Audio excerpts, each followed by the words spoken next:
រាប់ខែហើយបើគិតទៅចូលចិត្តឆ្នាំមកលើហើយស្តុកអីវ៉ាន់សៀមដូចជាមិនចេះអស់សោះ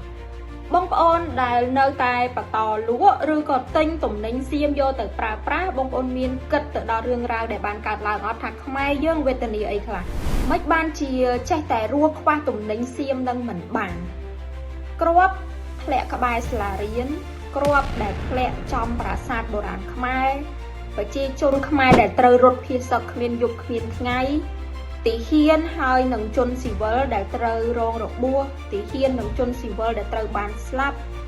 តែហេតុផលទាំងអស់ហ្នឹងវាអត់អាចធ្វើឲ្យបេះដូងប្រជាជនខ្មែរហ្នឹងចេះឈឺចាប់ទេឬយ៉ាងម៉េចបានជានៅតែនាំគ្នាទៅទិញអាទំនិញសៀមហ្នឹងយកមកប្រើគេមើលងាយជាតិសាសន៍យើងគេថាយើងពហិការខ្លាំងខ្លាយគេថាយើងរស់ពឹងគេអត់គេនឹងរស់មិនកើតបងប្អូនអើយល្មមងាកមកមើលទំនិញក្នុងស្រុកយើងខ្លះហើយកាលណាដែលយើងងាកមកប្រើប្រាស់ឬក៏គ្រប់គ្រងទំនិញក្នុងស្រុកយើងនឹងបានចូលរួមចំណែកជួយជីវភាពប្រជាជននៅក្នុងស្រុកហើយសួរថាបើយើងគិតតែពីយកលុយឲ្យគេតើពេលណាដែលយើងអាចរីកចម្រើនមានបានកើតរបស់ខ្មែរប្រើទៅវាមិនចេះហោះទេហើយអារបស់សៀមហ្នឹងក៏ប្រើទៅវាមិនឃើញហោះទៅណាដែរអញ្ចឹងបើកាត់បានគួរណាស់តែកាត់ទៅឈប់ឲ្យគេមើលងាយជាន់ឈ្លីជាតិសាសន៍យើងតទៀត